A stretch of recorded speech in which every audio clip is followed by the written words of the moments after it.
Sup, you beautiful bastards. Welcome back to the Philip DeFranco Show. Buckle up, make sure you hit that like button, and let's just jump into the news. Starting with Ethan Klein got nuked off the internet. Again, but this time on Twitter, and it's because of Elon Musk. So just a little over a week ago after Elon Musk took over the platform, he declared that comedy is now legal on Twitter. But he has seemingly unveiled that he is not an absolutist about that, or that there sometimes have to be limitations to that rule, specifically impersonations. And a key thing with this story is people impersonating Elon Musk. Right, since his takeover, it's been a big trend for verified people to change their name and photo to Elon Musk's and tweet something absurd or out of character. But here's the thing, and you may not expect it. It makes complete sense why these people were suspended. Impersonation has always been against Twitter's rules, so it wasn't surprising to see this happen to the accounts. And I have to imagine a number of the people that were banned, including Ethan, were expecting this. I mean, even Ethan's own fans were like, he's going for the ban. So for anyone that did this and didn't expect to get banned, I got a beautiful book for you to buy the week of Thanksgiving. You'd have to include that it is a parody account in the bio and in the name of the account itself. And while people like Ethan put parody account as a banner, you put parody in the bio, the name was just Elon Musk. And actually on that note, on Sunday, Musk also took it a step further by tweeting, going forward, any Twitter handles engaging in impersonation without clearly specifying parody will be permanently suspended. Previously, we issued a warning before suspension, but now that we are rolling out widespread verification, there will be no warning. This will be clearly identified as a condition for signing up to Twitter Blue, and adding any name change at all will cause temporary loss of verified checkmark. And so Ethan changed his name to Elon Musk and joked about the increased use of the N-word on the platform, as well as a tweet about Musk missing Jeffrey Epstein. He got permanently suspended, as well as Kathy Griffin, and now a growing number of people. Because like I said, it wasn't just one or two people that were doing this. Though you did have Ethan Klein defending his tweets on TikTok, or saying it was a clear parody, something Elon said would be an exception. Also around this time, you had Elon making jokes about the suspension, saying of Kathy Griffin she was actually suspended for impersonating a comedian, but if she really wants her account back, she can have it for $8. And while yes, you had people understanding or even defending the bans, you had a lot of people using this as a way to attack Elon, tweeting things at him like, free speech includes racism, but not making fun of you. But here's the thing, like I said, I am not a Musk fan, but I understand these suspensions. That said, that is not where the Elon Musk bullshittery ends today. There's been a lot of focus on getting the check mark for $8 a month. With that, you've got the New York Times reporting that Twitter's delaying the rollout of that until after the midterms. Right, there were concerns about this feature just causing chaos on election day. Right, people saying, whoa, so for $8, you'd be able to just impersonate a lawmaker, an official, and tweet out election misinformation. So for now, you got a manager telling the outlet that they're rolling it out on November 9th. The Times saying they also reached out to Twitter's comms team, but didn't get a response, most likely because most of them were fired last week. Or Twitter laid off about half of its staff. But also you had Bloomberg reporting yesterday that Twitter's already trying to get some of those people back, with the teams most impacted by the layoffs, including product trust and safety, policy, communications, ethical AI, accessibility, and more. And according to Bloomberg, some of those people were actually fired by accident, and others were let go before management realized their work would actually be necessary for working towards Musk's goals. But also going back to the $8 verification, I will say I do have even more concerns now as Elon Musk has continued to talk about it. And I know I'm not alone with that, right? I've seen other big creators like Moist Critical making a video called Twitter is Dying. And while he doesn't lay out his intentions to leave the platform, he does argue that Elon's plans will ruin it. Right? Because the way that Elon Musk has begun talking about this, it sounds like Twitter is going to be almost unusable, or for you to just almost seemingly not exist unless you pay the $8 per month. And we're going to prioritize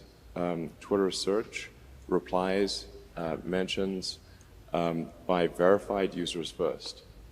And yeah, this is if your payment verified with blue checkmark, then you're prioritized, and hateful conduct pays. But if somebody risks losing even $8, the net effect will be over time that the verified users will pretty much always be at the top of comments and search, and you won't really see, you'll have to scroll far to see the unverified users, which will be the bots and trolls and whatnot. Right, the way that he describes it, it's hard not to see that as like shadow banning anyone not willing to give him $8. And while that will have zero impact on me, I've already been paying for Twitter Blue since it launched. The way Elon describes it is that he's putting a paywall on the service that democratized speech. And hey, like I've said from the beginning, it is now his thing to build or burn to the ground. But also this morning, I think Elon was like, people aren't talking about me for enough reasons, with him making headlines as of this morning for endorsing the GOP going into the midterms. Tweeting to independent-minded voters, shared power curbs the worst excesses of both parties. Therefore, I recommend voting for a Republican Congress, given that the presidency is Democratic. Which, I mean, I saw a lot of people going like, wow, holy fuck, I can't believe he said this. To which, and I mean this in the nicest way, have you just not been paying attention? How is this surprising? He's publicly and privately complained that as a billionaire, he's being overtaxed. And when I say privately, I mean he spoke at a Kevin McCarthy GOP retreat with a no-press fireside chat just a few months ago. He recently tweeted and promoted out right-wing misinformation about the Pelosi's, and that's in addition to primarily primarily retweeting a lot of right-wing mouthpieces. And hey, as an individual, I think he's free to do this, obviously. Where my annoyance comes from is his kind of framing this as him being an independent. Everything in at least the last 2 years has pointed to that not being the case. And in recent months, right back in April, before he made himself the king of Twitter, he tweeted, "For Twitter to deserve public trust, it must be politically neutral." To which I know a lot of Elon defenders will say, hey, he used to donate to Dems. Yeah.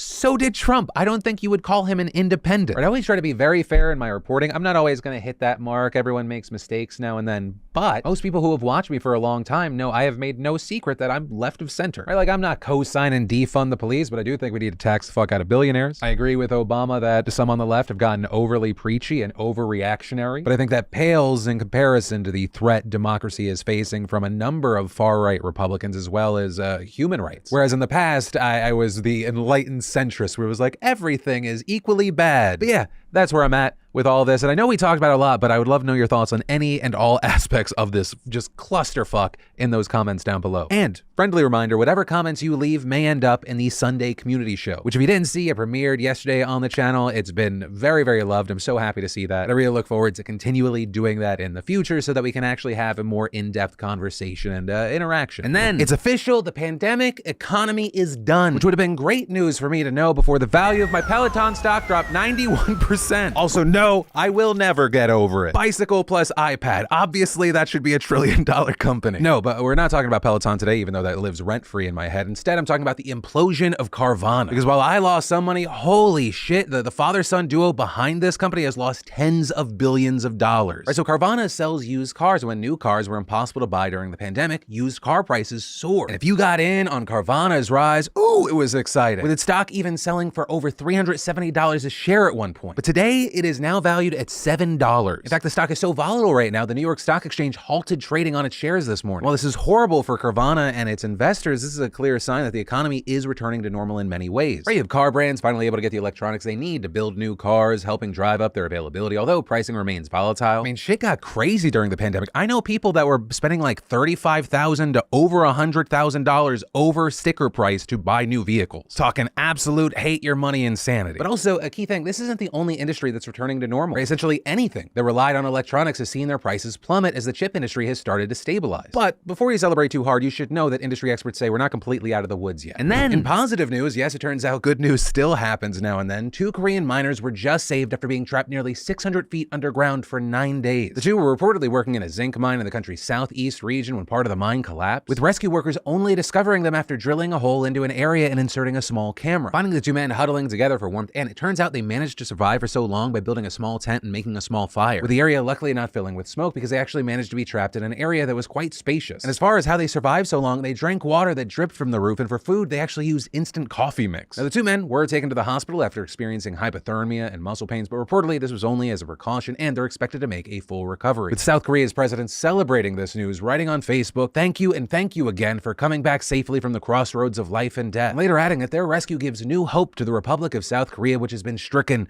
by grief, which is a clear reference to the recent Halloween tragedy we discussed there. And then, you know, there's nothing like going on a long hike and it just starts raining, and then your shoes get soaked, which just by itself is horrible, and then if it's cold, your feet freeze. But thanks to our fantastic sponsor, Vessi, that doesn't have to be the case. Vessi's are great for the gym, running errands, vacationing, beach days, and muddy hikes. They're built for everyday life and perfect for all season because they actually keep your feet warm and dry through the rain, and with fall here, they're a great choice when dealing with unpredictable weather. They're 100% waterproof and snowproof sneakers that are incredibly comfortable and breathable. And Vessis are great for the whole family. They fit like a sock so you barely know you're wearing them, and whether you're hiking in the city or caught in a storm, these sneakers are highly functional and stylish. And get this, Vessi's giving away a pair of socks of your choice to the first 100 shoes sold using my code SOCKSDeFranco. And check out their early Black Friday sale at Vessi.com/DeFranco. Also, if you missed your chance to get a pair of socks, Vessi's early Black Friday sale is on right now, so get your style and size before they sell out. And then the Republicans are very likely on the verge of taking back Congress, and for some reason, Donald Trump figured that was the perfect time to take a shot at one of the Republican Party's biggest stars right now. We're winning big, big, big in the Republican Party for the nomination like nobody's ever seen before.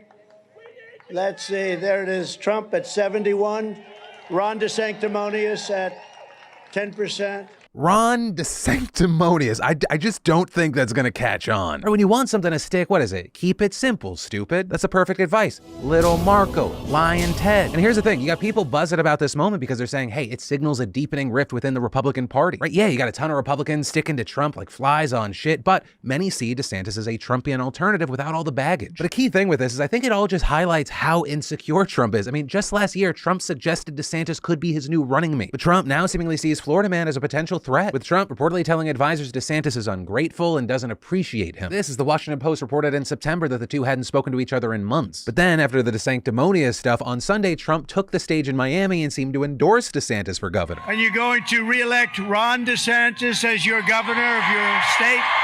But also, in that moment, he was supporting him for the governorship, not the presidency. And notably, this all comes just days after Trump heavily hinted at a 2024 presidential bid, with him claiming he won the election twice already. Now, in order to make our country successful and safe and glorious, I will very, very, very probably do it again, okay? And as far as when he's making that announcement, reportedly he's considering announcing on November 14th. And another notable thing is this is all happening while DeSantis has long refused to say whether he would actually run for the presidency. And even regarding that, Trump currently leads him by a large margin in those polls. But not everywhere. DeSantis has showed a lead in certain states like Florida and New Hampshire, with a recent survey finding that more Republicans believe he should have a great or good deal of influence in the GOP's future. Plus, another poll found that a record number of Republicans, 62%, support the party more than Trump. But also, I wouldn't overthink those polls. I think the party has shown they're very much willing to get in line. And I can't think of a better example of that than when Trump called Ted Cruz's wife essentially Fuggo McGillicuddy and was like, yeah, I don't know, maybe Ted Cruz did help kill JFK.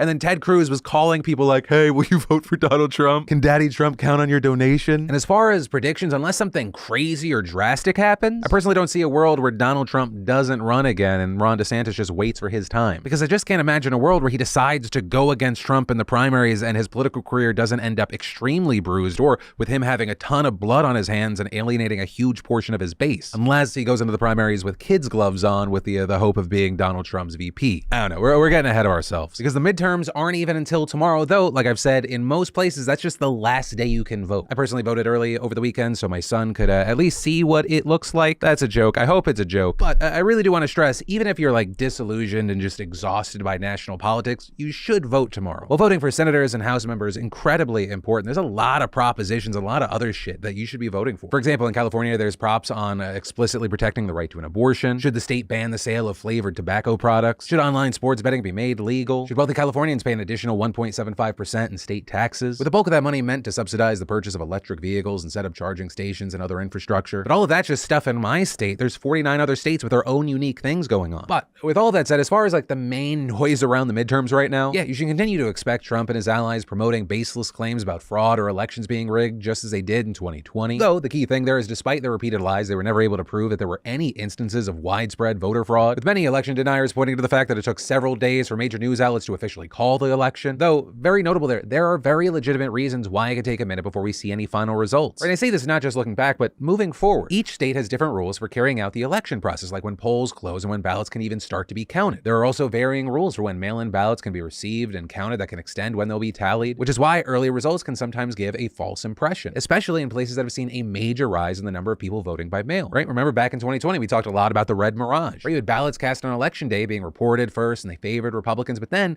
you had mail-in ballots which were being used more by the Democrats. They were counted later, making it seem like the Republicans had a much wider lead, which is exactly what Trump and others used to push their false fraud claims. And that's an incredibly important thing to remember, especially in several key battleground states. For example, some key things to know: in Pennsylvania and Wisconsin, election officials are not allowed to start counting mail-in and absentee ballots until election day. Some have also speculated we could see something similar in Georgia because the suburbs, which have shifted blue in recent years, report their results later than rural counties. And understand, I say this for both parties, because at the same time, there are also some states where we could see the opposite, right? A blue mirage where it appears that Democrats are doing better than they actually are. For example, in Arizona, election officials can process mail-in ballots as soon as they receive them, and we saw a similar trend play out in 2020. But another key thing, beyond all that, there are a number of other factors that could delay when we get final results. For example, in Georgia, candidates need to get at least 50% of the vote to win, and if none do, then the top two are sent to a runoff election on December 6th. And that could be incredibly consequential there because there's a libertarian on the ballot who could siphon enough votes from Herschel Walker and Senator Raphael Warnock to keep them below the 50% threshold. And that's a huge one because that could decide who controls the Senate, and if everything went down a certain way, we might not know the outcome until a month after the election. And then you have experts saying that legal battles over mail-in ballots could also further delay results or even go all the way to the Supreme Court. But according to the New York Times, even before Election Day, over 100 lawsuits have already been filed. In Pennsylvania, for example, the state Supreme Court ruled in favor of a lawsuit from the RNC and other Republican groups requesting that mail-in ballots that did not have dates on outer envelopes be invalidated. And already, multiple rights groups are suing to get that reversed. And if they're successful, the outcome of some key races in the state could be totally changed because thousands of ballots have already been put aside as a result of the state Supreme Court decision. Also, a key thing is if you're in Pennsylvania, you actually may have time to fix this. With Pennsylvania's acting Secretary of State saying you should contact your county elections offices, and if the county won't let you fix the problem, you should go to your local polling place on Tuesday and request a provisional ballot. Some election officials like that of Allegheny County have posted the names and birth years of voters online. So if you're in the state or you know someone in the state, definitely double check, because according to reports, we're talking about thousands of votes, which could be enough to change this election. But for everyone else, for now, we'll have to wait